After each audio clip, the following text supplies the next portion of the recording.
Gunmen from criminal gangs have killed 26 people, including 4 police officers, and kidnapped dozens more in a raid on a village in northwestern Nigeria. This attack is part of an ongoing wave of violence plaguing the region. The incident occurred in the village of Gidan Boka, located in the Kankara district of Katsina State. According to the police and local officials, the heavily armed assailants arrived on motorcycles and opened fire indiscriminately. The attackers also abducted an undisclosed number of women and children, adding to the growing list of victims in a region increasingly terrorized by these gangs. Joining me now on the news to discuss this is a security expert, Awal Aliyu. Awal, thank you for joining us. Thank you for having me. Over time, the term bandits have replaced terrorists and any association with the Boko Haram sect. And then you think, on the other hand, that if these attacks are about material gains, these are rural communities with virtually no wealth to spare. So the puzzle would be, to what end do we have these senseless killings and kidnappings? What is the purpose? If it is not insurgency, it is not material wealth, then what is it? It is politically motivated killings. They are politically motivated. I want to tell you that today, President Bola Ahmed Tinubu has in his hold a security expert. When I say security expert, I mean professionals. Starting with the Chief of Defense Staff, General Christopher Gwabi Musa, who is well known to be a professional military officer, a combatant soldier, and then a very committed and patriotic Nigerian who has worked and is still working in the armed forces in the terms of fighting insecurity, terrorism, kidnapping, banditry, and what have you. You have in the place of the Minister of Defense, Muhammad Badaru Abubakar, that's the Minister of Defense, who is a political guru as well, an administrator par excellence, and also a patriotic Nigerian that wants to see the Nigerian security system is being restored. But because these guys, and also as well as the service chiefs, then the Minister of State for Defense. Now, these guys are working day and night, hand to hand, having cooperation, having synergy, having understanding, working towards finding a lasting solution to the security challenges, and also trying to vindicate the president's promises to Nigerians in terms of security. But there are Nigerians who are not happy that this security situation is improving. That is why it is no longer kidnapping for ransom, so to say, or kidnapping for Boko Haram, even the Boko Haram issue. It is being politically motivated in order to tarnish. If I may interject here, if I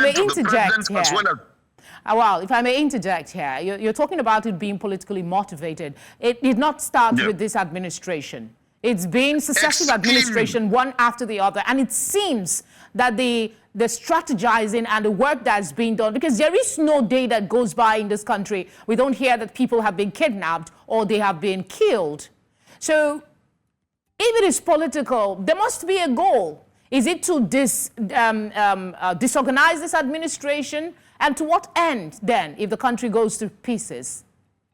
Well, as far as they are concerned, as far as the sponsors, as far as the motivators, as far as the planners are concerned, the country is not in their mind. It is not the country that matters to them.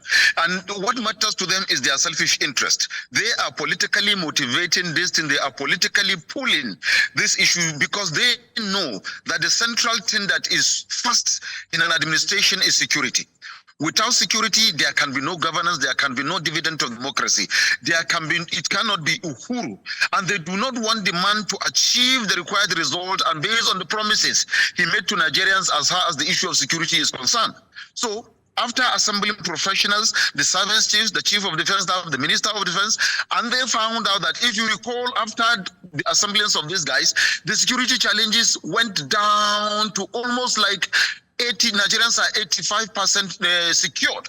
Then suddenly they rise up again after some certain level because they now believe that Nigerians overwhelmingly voted for President Bola Ahmed Tinubu to be from the president, and then he assembled Petroid to lead the campaign of security to restoring the security of Nigeria back to normalcy. And this guy do not want security to succeed. All right, moving on now. I'm sure as a security expert, you've had this question a zillion times, but we'll keep asking until we find out solution. How can vulnerable communities like the ones in Katsina and other parts of northern Nigeria particularly be better protected from these attacks? Say again? I'm asking you how these vulnerable communities, especially in rural areas in the north, can be better protected from these attacks. I can guarantee you that already the Ministry of Defense and Defense Headquarters, along with the service chiefs put together, are working towards ensuring that there's peace and security, not only in Katsina or in Maiduguri, along Maiduguri-Kano Road, but in the entire country. But speaking about northern Nigeria, since that is the area of concentration, as of now, talking about Boko Haram, banditry, kidnapping, cattle rustling, and the rest of them, already there is a machinery, there is a strategy that has been put in place, and it is being worked on to, they are following these people to their den. Before now, it is after attack before you see the members of the armed forces going after them.